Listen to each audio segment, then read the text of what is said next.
Om Namo Bhagavate Vasudevaya. Om Namo Bhagavate Vasudevaya. Om Namo Bhagavate Vasudevaya. Narayanam Namaskritya Narang Chaiva Narotam Devam Saraswatam Vyasam Tato Jayam Udirayet Nasta Presho Bhadreshu Nityang Bhagavata Sevaya Bhagavad-Uttama Shloke Bhaktir Bhavati Naishtaki. Reading Srimad Bhagavatam, Canto 10, Chapter 3, The Birth of Lord Krishna, text number 47. Tatascha Shaurir Bhagavat Prachodita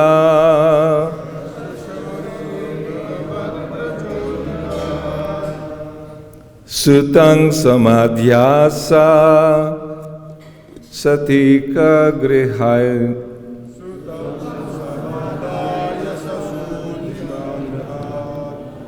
Sutang Samadhyasa Sutika Grihat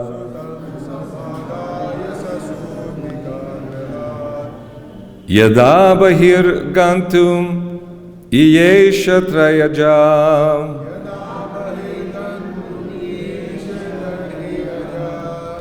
Ya Yogamaya Jani Nanda Jayaya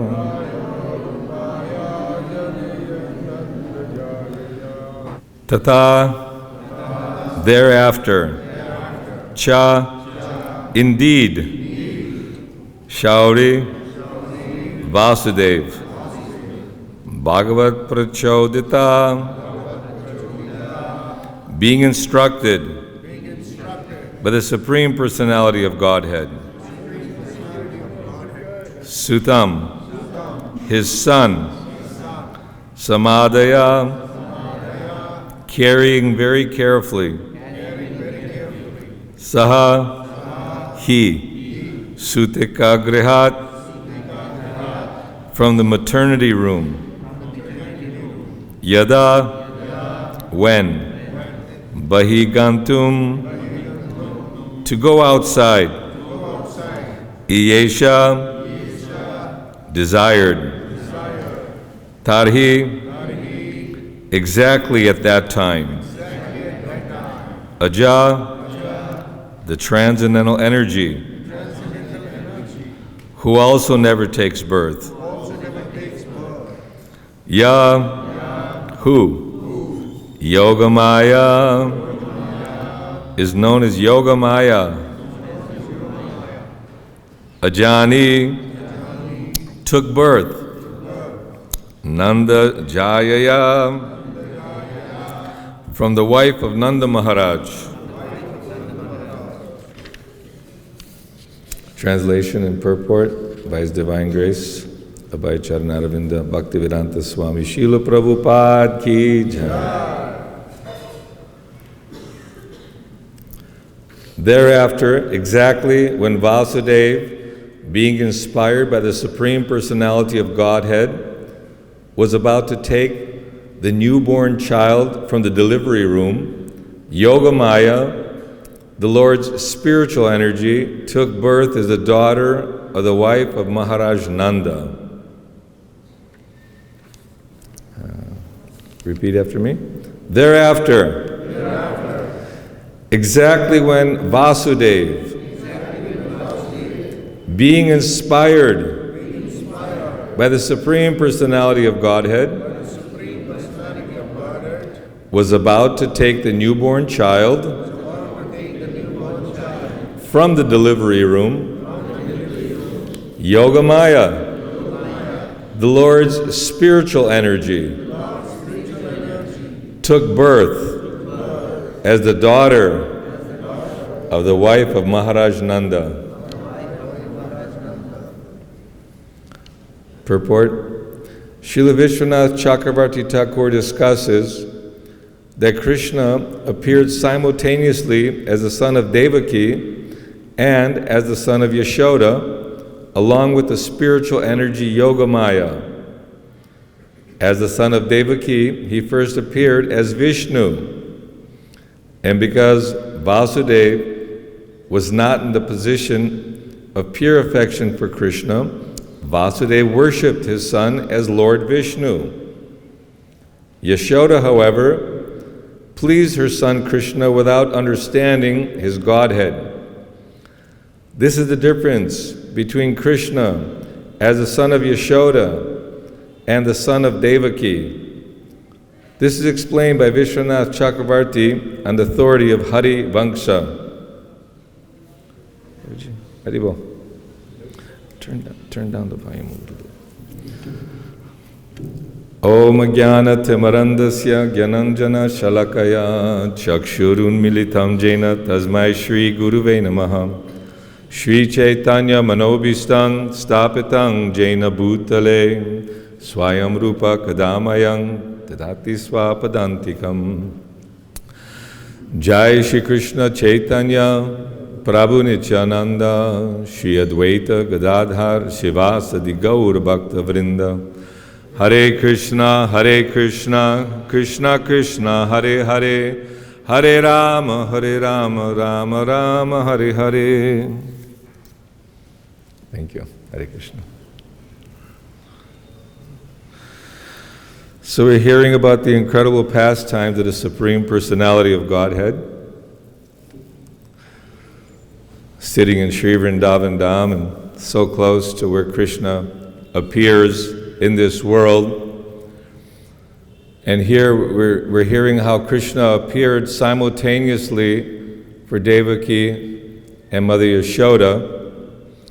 Of course, the Pandits and the great sadhus will explain it in many ways. After so many years of hearing Krishna Leela, we have our own ideas and conceptions. And of course, there are those who are the faithless materialists who think these are all just allegorical stories. They give the interpretation, Krishna, he's a Hindu god. Like mythology, somebody has come up with some pretty fantastic ideas of Krishna's and Krishna's activities. But when we see how Krishna is making all arrangements, Krishna and Balaram appear for re-establishing religious principles. It makes sense that the Vedic literature explain that the Lord creates everything, and it goes on for a very, very long time. He's the time factor, and different ages, because there are different people in this world of different desires and different interests. We've all somehow or other left the spiritual kingdom. There's other theories too that we were never in the spiritual kingdom. We came from Brahman. But these are all gymnastics. We're hearing Prabhupada very clearly speaking about going back home, back to Godhead. If you were never home, what does it mean to go back home? So Krishna, he's Satchidananda Vigraha, and all of us are Satchidananda Vigraha. We're eternal, full of bliss, and full of knowledge. But when we come to the material world, whether in Satya Yuga, Treta Yuga, Kali Yuga, whether we live 100,000 years, 10,000 years, 1,000 years, 100 years, 50 years, the material embodiment, this life in this body, is a life of suffering. Generally, when one breaks the law, they go to prison to learn a lesson, isn't it? There's some atonement, some punishment. It's not that the government is cruel, because the government has their police force and the rules and regulations, their laws, for the purpose to serve and protect. We did one program a couple days back the leading citizens of Vrindavan were appreciating the police seva because they did some good work in helping out, in this way or that way, despite what other people think. And they let me speak for a few minutes, and I told them that my son is also sergeant in the police department. And without proper law and order, on their cars it says to serve and to protect. So the Lord is always protecting us, and the rules and regulations given in the Vedas are meant to help guide us and protect us. So in this world, the prison house, we're given an opportunity to atone or to cleanse our whatever contamination may have entered. When you get diseased or sick, we see now there's so much disease and sickness, you go to the hospital. And the purpose of the hospital is to make you well. The doctor examines, understands your illness, and gives you a medicine and a diet, which most of us don't follow, unfortunately. We have bad habit. We're very much habituated to listening to the mind's demands, and we're really being driven by the senses. So unfortunately, although we may have intelligence, the senses and the mind override the good intelligence, and we end up, again, foolishly acting in such a way that we're creating another material body and creating another situation where we're going to be packed in the womb. So here Krishna, he appeared for Devaki and Vasudeva, and according to their worship and according to how they were reciprocating, Krishna, yeyatamang prapajate tangs tataiva bhajam yaham, Krishna reciprocates with everyone because he's very personal, he's very loving. So Vasudeva and Devaki wanted a Supreme Lord as their son. So the Lord appeared as their son, and to prove it, manifested his weapons. They call the club, the chakra, the lotus, and what else? And the club, the conch shell. And I heard a class this morning, somebody asked, Prabhupada, how is the lotus a weapon? He said, no, that's for blessings, It's considered but it's for blessing. But the chakra, you see how it's Shishupal and, this demon, that demon. Throughout the Krishna book, the chakra is very busy killing the demons. So the Lord appeared, and Vasudeva was praying from his heart, you're the Supreme Lord, the Supreme Purifier, the cause of all causes. And Devaki was also praising Krishna for his magnanimity and his... but still, they had the feeling of love of a mother, but now you should hide yourself because Kamsa is going to come and, kill you. So there's different rasa, there's different relationship going on here. So simultaneously, he was the son of Yashoda, because instantly, by the influence of Yogamaya somehow, this is also Krishna. Krishna manifests himself as Balaram, as Srimati Radharani, partially manifests himself as Prishni Garbha, also as Trivikram, Saurabh Trivikram, that's your name there. So the Lord has multiple incarnations, and they may say like they're partial incarnations of the Lord, but that doesn't minimize their power. Also, here we're also partial incarnations of the Lord. We're very minute.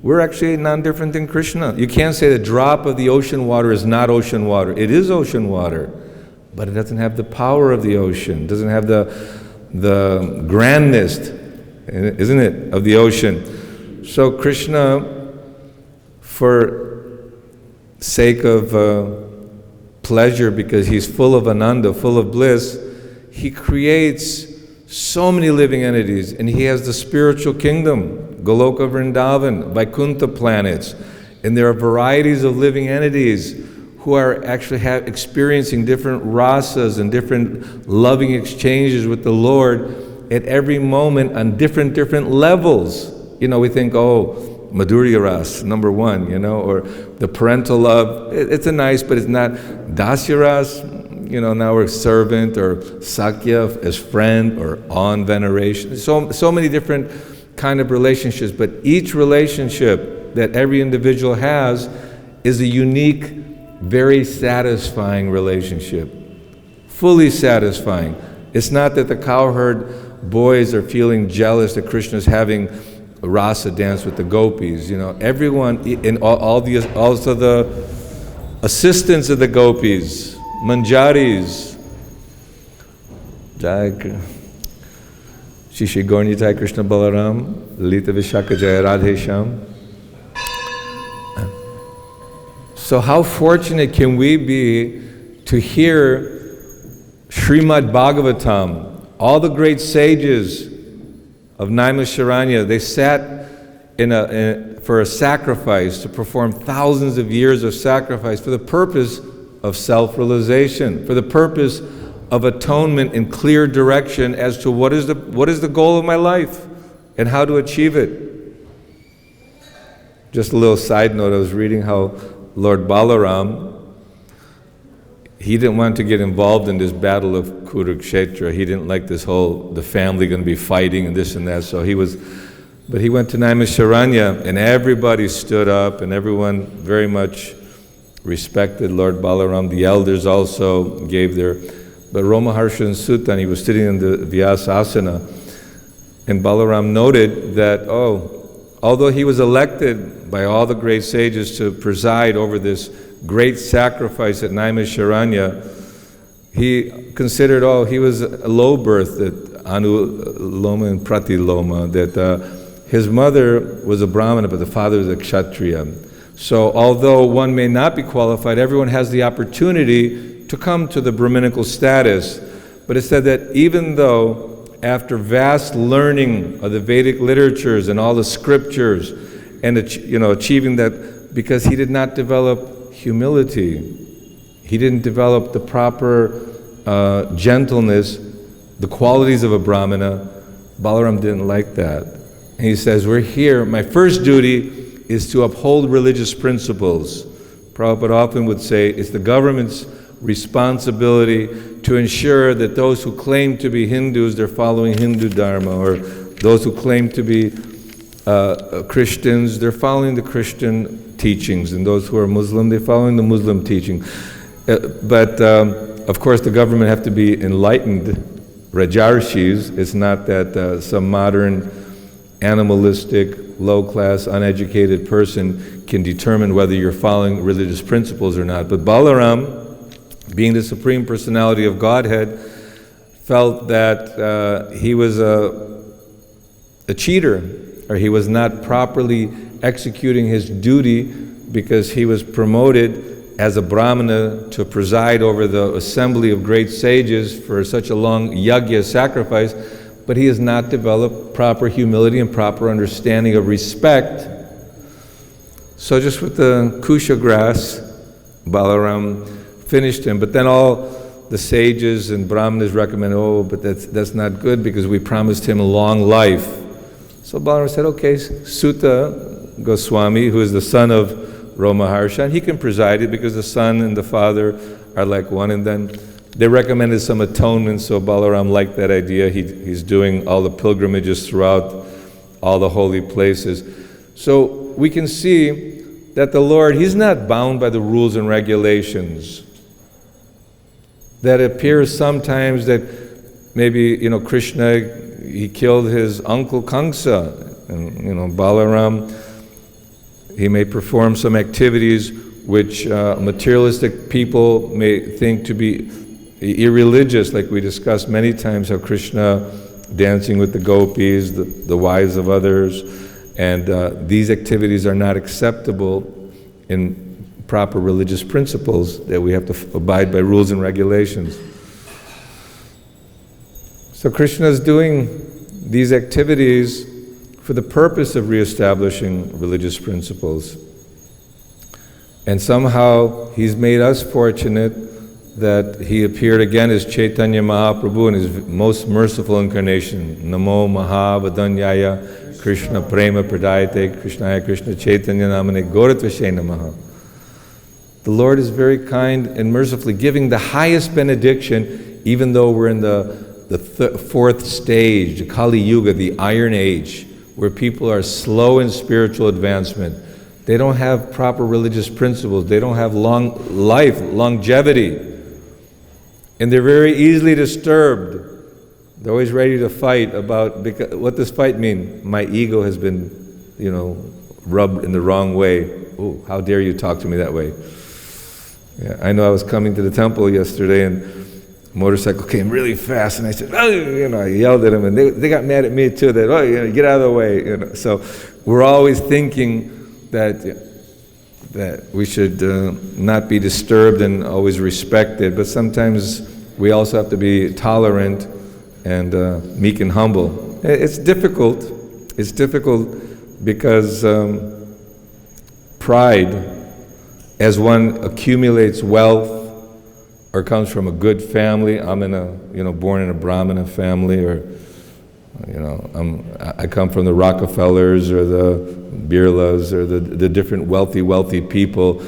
When you're born with they call a silver spoon in your mouth, and you have all the luxuries and kingly, princely upbringing, then naturally one becomes not naturally, but unnaturally becomes arrogant and prideful and looks down upon others. In Kali Yuga, you don't get proper justice unless you have a lot of money, and then people think that they can get away with breaking the law because Trump will forgive them. No problem. It's an American thing, never mind. But this is the way Kali Yuga works, that people have forgotten the importance of following religious principles.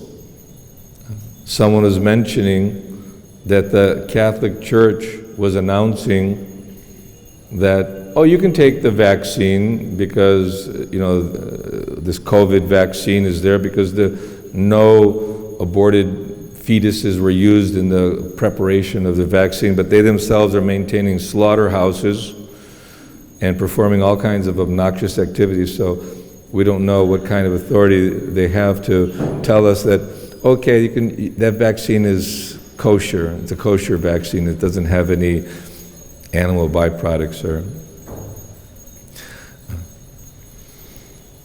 So my understanding here, where it says that Krishna appeared both for Devaki and Vasudeva, is that Krishna fulfilled the wishes of Devaki and Vasudeva as appearing of their son, and even after 12 years or how many years, he'll go back to Mathura and continue the relationship. So Vasudeva and Devaki, they recognized Krishna as a Supreme Personality of Godhead. They had a immediate, intimate exchange, but then as far as the Krishna's very young pastimes was with Yashoda and Nanda Maharaj, where they just out of love and spontaneous love were experiencing this relationship with Krishna and Balaram and bringing them. So many times I'd question why Krishna or Narada would entice or push Kamsa to, hurry up the pastimes of Krishna and kill all the children. But it seems like everything has some purpose behind it. That the 6 children prior to were actually meant to be killed by Kamsa, who was in his previous life. Those were his sons. And everything makes sense in Krishna's pastimes, just like when Hiranyakashipu was trying to outsmart Krishna. He made so many plans that I will not be killed by the day, by the night, or by any animal or this or that, any kind of weapon. And Krishna had it all already figured out. Parasya Shaktir Vividhaiva Shruyate. Krishna doesn't have to do anything. Simply by his will, everything is manifested and everything is taking place. But by hearing this Nityang Bhagavata Sevaya, the daily classes on the Srimad Bhagavatam, this is what we say, as Mukunda Datta Prabhu was saying yesterday, if we follow the orders of our spiritual master and we abide by the teaching Sadhu Shastra Guru, then the end result will come. If we actually take our medicine, the doctor is bona fide, gives us good medicine, and follow the regimen, then the disease goes away and healthy conditions come about. But we have to be patient, otherwise there's a relapse. Relapse means that I've chanted Hare Krishna, I've heard so much, I already know Bhagavatam, Bhagavad-Gita, so many things I've heard. You know, sometimes in our preaching efforts, I remember in America, especially if a Westerner would have preached someone, a Brahmana, Indian, no, I know Gita, I know everything. And maybe they do, but we should not think like that. We should actually think that, why Sanatana Goswami and Rupa Goswami, who were very elevated, and everyone respected them as very, very learned, they just gave up their activities and just to hear Bhagavatam with the Brahmanas and very learned Pandits. But Sanatana Goswami admitted, he said, although everyone considers me very learned, I don't know, who am I? Why am I here in this world? You know, we're hearing that we're servants of Krishna, we're eternally existing, this body is finished, don't worry, you're moving on to another body. But if we don't utilize this very valuable human life for the purpose of achieving our goal, we have a goal in mind. That's going back home, back to Goloka Vrindavan. And Prabhupada guarantees that this is available. This goal of going back to the spiritual kingdom is available by the simple process of chanting the holy name of the Lord. Hare Krishna, Krishna Krishna, Hare Hare, Hare Rama, Rama Rama, Hare Hare. Lord Chaitanya admits, I have no attraction, but you've invested all your potency in your holy names. And Harinam, Harinam, Harinam, eva kevalam, kaluva nasteva, nasteva, nasteva gatiranyata.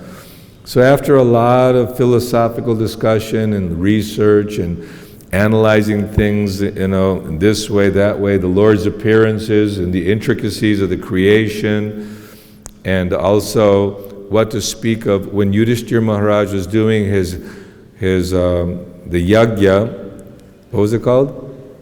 Rajasuya yagya. He invited Lord Krishna to preside, and everyone, like Sahadev suggested, that Lord Krishna is the most worthy candidate. It's part of the yagya to be worshipped. Of course, Shishupala objected to the idea. But what was mentioned there is that there were many qualified brahmanas, and the mantras had to be enunciated or pronounced very, very carefully. The mantras are very potent. And there was like a judge or a referee who was observing all the chanters in the yagya, that everything was done properly. If something was done wrong, that he would rectify and put it back. So we can see that spiritual life is not a cheap thing. Spiritual life is the most serious of activities and the most glorious, because when Krishna freed the 20,800 kings and who were taken by, was it Banasura?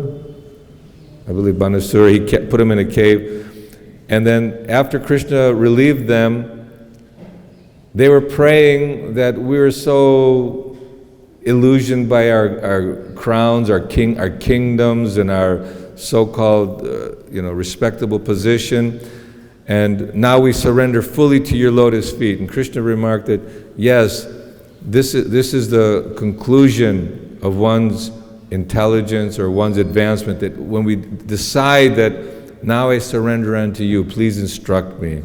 Like Arjuna, he discussed in many ways why the battle of Kurukshetra was not a good idea. that if we engage in this battle, we'll kill so many people, so many men, and then the women will not be protected, there'll be unwanted progeny, and on and on. But when he realized that somehow I can't get out of this argument, I have to surrender to the authority, and Krishna gave him guidance throughout Bhagavad-Gita, explaining that we're not the material body, how the modes of nature are affecting us, and how we could be illusion, what are the different godly qualities, demonic qualities, and ultimately, manmana bhava madbhakto, madhyaji mang namaskuru, mamevasasi sachante, pratijani priyosame, think of me, become my devotee, worship me, offer your prayers and homage to me, thus you'll come to me, I promise you this. Krishna's promising. Then, sarva dharman parityajam, mamekang sharanang vraja, ahang tvang sarvapapebhyo, mokshayashyami masuchaha. Abandon all varieties of religion, meaning one's ideas of so-called religion, and just surrender unto me. I will free you from all sinful reactions. Do not fear. So Krishna's order is final. Of course, he wants us to follow religious principles. Of course, he wants us to abide. But real religion means surrender to Krishna. With no envy or jealousy, with humility. The second verse of Srimad Bhagavatam, that kicking out all jealousy, the perfection of religion means surrender to Krishna. And we have to practice this bhakti-yoga under guidance in the association of devotees. Living in the holy Dham, Sri Vrindavan Dham, chanting the holy names of the Lord, the Mahamantra, association of Vaishnavas, worshipping Tulsi Devi. What else? Yes, Srimad Bhagavatam.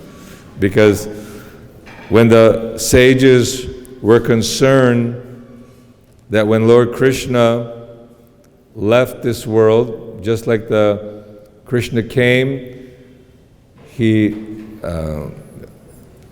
wiped out the demoniac influence of pretentious kings and leaders who were misguiding the citizens. So Krishna and Balaram performed their activities and they protected the devotees. But after winding up even his whole family, the whole Yadu dynasty, Krishna himself disappeared. And so the sages became very concerned. Now that the Lord is gone, who will uphold religious principles? How will we be guided? So it's described that the Lord incarnates in the form of Srimad Bhagavatam. That Vedavyas, under the guidance of Narada Muni, and of course Krishna in the heart of Lord Brahma created the Vedas, but actually Krishna is the creator of the Vedas. Then this Vedic literature is specifically, of all the Vedic literature, the author himself has made the burfi. You know, you cook it down till it becomes thick and very creamy, like our old Bhuvaneshwar Prabhu for many years would be cooking the burfi for the deity's pleasure. So the essence, the burfi of all Vedic literature and all religion boils down to Srimad Bhagavatam. Of course, Bhagavad-Gita, spoken by Krishna himself, is the essence of our teachings, but this is spoken by Krishna, and Srimad Bhagavatam is all about the pastime, the Leela of Krishna, which is non-different. So Krishna's pastimes, Krishna's different forms, Krishna's in metal, Krishna's in wood, Krishna's in clay. So Krishna, he can be manifest everywhere. But the very simplistic way for us in Kali Yuga in particular, although the mantra is potent at all times, is very enthusiastically and very regimentedly chanting Hare Krishna, Krishna Krishna, Hare Hare, Hare Rama, Rama Rama, Hare Hare. I remember the early Sankirtan days that we'd get up early to see the deities and chant and dance and also very, I say, enthusiastically chant our rounds. I remember one time I was in front of a picture of Srila Bhakti Siddhanta, and I was chanting and reading it, and it says, back up, how are you like somebody being right in front of your face? You know, he could appreciate that the picture is also the personality. You know, sometimes we, get in front of the picture. So this intensity, the enthusiasm of actually attending the Lord's programs, and just like we could think, Rama Harshan, he was neglectful of Balaram. So we should not be neglectful of Krishna Balaram, of Shri Shri Gaurnitai, Shri Shri Radhashama Sundari Vishaka, that we should make that endeavor. I know sometimes in the evening, after a full day of, challenges, we don't call them problems, we call them challenges, meetings, this and that. It's getting around 5 o'clock, I think, I got to go for the kirtan, so because I'm thinking that I should go and attend the kirtan. Maybe I'll skip, but then you start feeling, no, this is medicine. So we should actually take this medicine of, even though the mind and the body may reject the idea that, no, I'm tired today, I'm not going to go, I'm not going to chant, or I'll visit the deities later, That happens sometimes, but we should be more mindful, as Srila Prabhupada said, that I've only given you a very small portion of rules and regulations and regiment, because if I gave you the full extent of what really needs to be done in order to come to the Brahminical platform or to become, free, that you could not digest, you could not possibly understand it.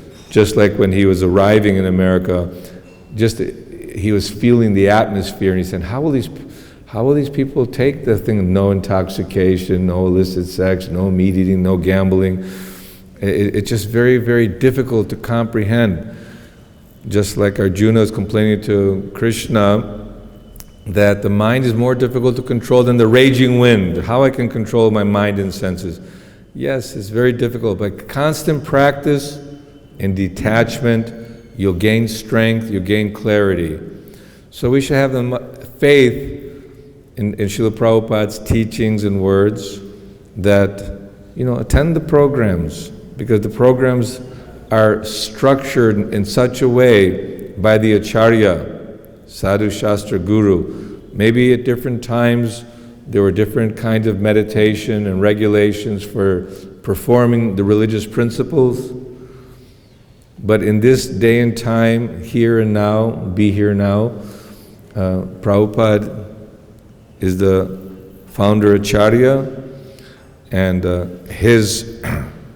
all his teachings, we should not be confused, what if we need to hear from our guru about how to conduct our life. Yes, Prabhupada said, all my instructions and all my teachings are in my books, and all gurus are subservient to Prabhupada. All of our present gurus, they're actually representatives of Srila Prabhupada, and they're leading us and guiding us to Prabhupada and Prabhupada's teachings, Prabhupada's books.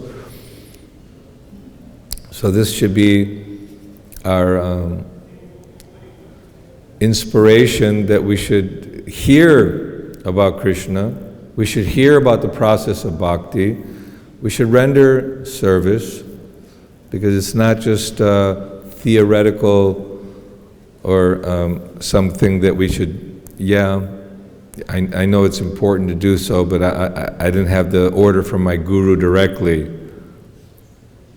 Not to say anything about that, but one devotee was asking Prabhupada, how do we know, Prabhupada, when you're not here? He said, just follow your authority. So we have, authority structure, and the authority structure is such that, the guru is giving instruction, and we're all trying to follow that instruction, and we're trying to organize in such a way that everyone can benefit.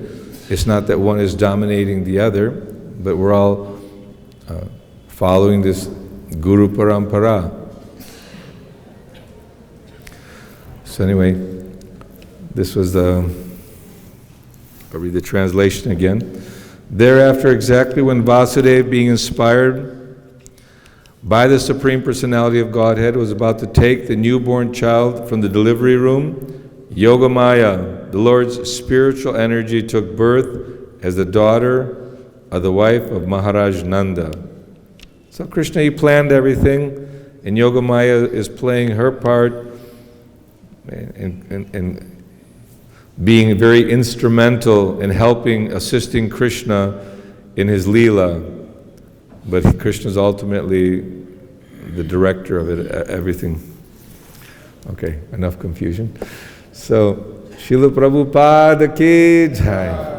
Any question, comment? We have a few minutes. Shruta Prabhu. Hare Krishna.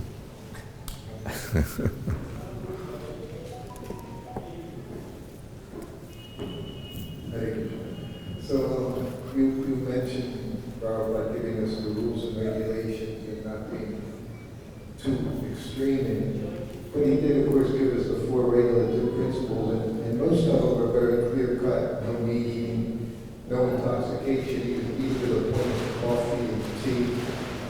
And then there's the no gambling, right? But that seems very unclear to a lot of devotees. He even mentions in one spot, no bingo, he says. No bingo. No bingo, no frivolous sports. But it very much seems like one of the 4 religious principles. There's a lot of shady areas that devotees playing the stock market. So many things go on. So how do we understand that principle? Yes, if you actually analyze the 4 regulative principles, it covers a big area. I know no frivolous sports, but I remember, like, especially when we were young, you like to exercise and do different things, and we used to play a little racquetball in Miami Beach, and obviously we don't want to think, well, basically the 4 rules and regulations, but there might be a little room for some flexibility as long as it doesn't take me away from Krishna consciousness. We can, justify in our own minds that. But strictly following the 4 regulative principles is something that we should strive for. And if for some reason or other, like you said, someone is, due to the nature of their business, is trading on the stock market, in one sense, that's like, like you said, like some gambling could be considered like gambling. And, or some devotees maybe, like the children were playing soccer, at the Goshala, and you think, oh, that's Maya. But being rigid, especially with oneself, is important. But at the same time, we shouldn't try to overanalyze everything according to our own, perception. Why do you have to ask such a difficult question anyway? The 4 regular principles have to be followed, but the question every day, so I took the opportunity. I know, but I don't ask hard questions. You ask a hard question here. It's just like when Srila Bhaktisiddhanta asked all those, the followers that, who of you have not had illicit relationship in the past month? And, the past 2 weeks, the past week, the past few days, everyone's like, so, who has not been contemplating sense gratification? I think as we mature, hopefully, by the influence of living in the holy dham, by staying in the association of devotees, by regularly hearing, then our determination and our clarity, like sometimes one might not be coming to the program, but then he gets a realization, from this day on, I'm gonna start coming to the programs, And it's a certain kind of determination, a vow, or someone may be doing the stock market or this or that, and they may feel, well, this is not good for me, and I'll give it up. It doesn't mean that even though they're devotees, there are different devotees of different calibers, Arjuna was doing his military work. He was not sitting and meditating. He had kingdom to run and also many other activities he had to perform, which may be considered in strictly following the four regular principles, not within, his domain. It was one of these rough days today, anyway. Prabhupada did say some principles were more, at one time he said meat eating was the worst. Okay, good. No meat eating, okay? And at other times he said no illicit sex, because that is the most binding of all the activities, all sinful activities. That's the most binding. So he did classify those two as being the most grievous offenses. And we're already intoxicated, so why do you need more intoxication, right? I think I'm being saved by the bell, which means that we're gonna chant Hare Krishna, and whatever shortcomings you have, you chant the holy name very sincerely and pray that we can become humble and we can give up our bad habits that we might have, whatever bad habits. Srila Prabhupada ki Jai. Hare Krishna.